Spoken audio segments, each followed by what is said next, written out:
Hi, this week we're talking about what it means when what your faith community tells you doesn't match how you feel in your heart about what it means for your child to be transgender or any part of the LGBTQ community.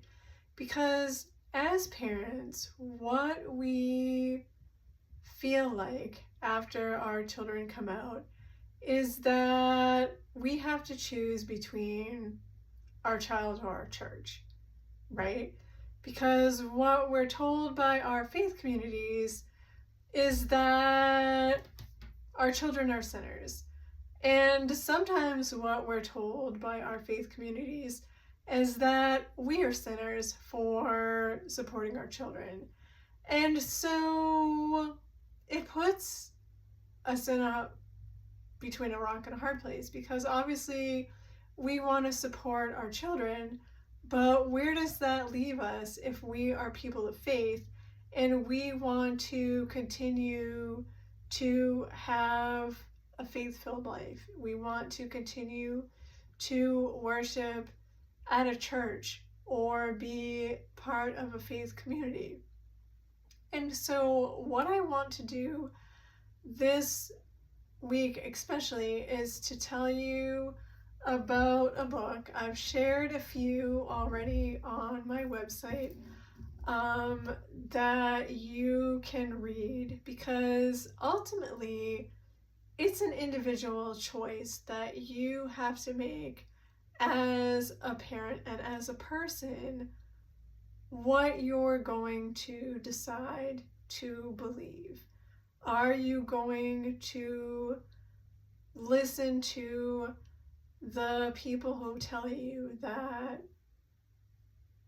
well, the Bible says this thing and that's what you need to believe and that your child is a sinner? Or are you going to do the work and do some research and some reading and some learning and then draw your own conclusion about what you think about that and what you feel about that? So one book that you can read is called Unclobber. It's by Colby Martin.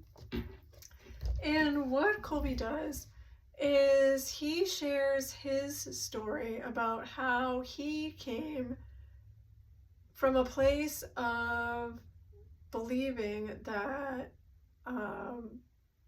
homosexuality was a sin, because that was what he was led to believe, and then traveled to a place of believing that that was discriminating towards the LGBTQ community, having that belief, especially in light of Don't Ask, Don't Tell, and how when Don't Ask, Don't Tell was repealed, he really supported that decision, and it cost him his career as the pastor of a church, sharing that he was in support of that decision being repealed. And then he goes on to share about how that led him out to California to a more open and affirming church that wasn't actually for him, and then how he went on to plant his own church that is for everybody, no matter what you believe, no matter who you are, no matter what you are about. And in between the sharing of that story, what Colby does is he breaks down what we like to call clobber verses. They're those verses in the Bible that people like to tell you when you say that you are a Christian who supports the LGBTQ community, and they're like, well, you can't, because the Bible says this and that and that, and they use these verses. And what he does is he shares about those verses from the context of their original meaning and how they've been translated. And he puts context around them from the time that they were written and what the intention of the writers of the Bible who wrote those verses probably meant and what was going on in the biblical times that would have led to those verses being written.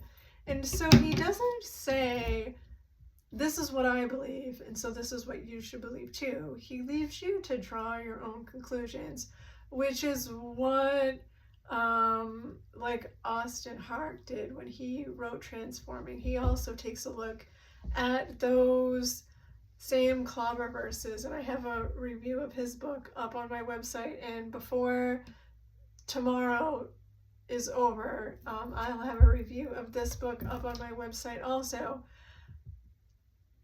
because you have to come to your own conclusions and come to your own understanding of what it means for you to be a Christian who supports the LGBTQ community and who is in relationship with someone in your life who is in that community, and where do you go from there?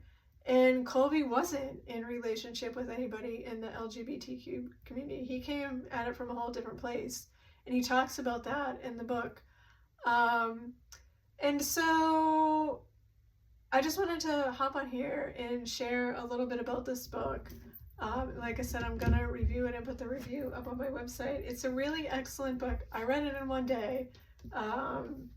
It's 175 pages, so it's a real easy, quick read. I am a relatively quick reader, but it does read fairly quick. And it's just an excellent resource if you're stuck in that place of, what do I do? Where do I go from here? How do I sort this out? And I highly recommend it. So yeah. And if you want some recommendations of some more books about the same subject, I have a post, it's a reel that I did at the start of this week, or you could, that has some recommendations of other books, or you could direct message me and I can give you some books to help you on your journey, and we'll talk more again next week. Bye.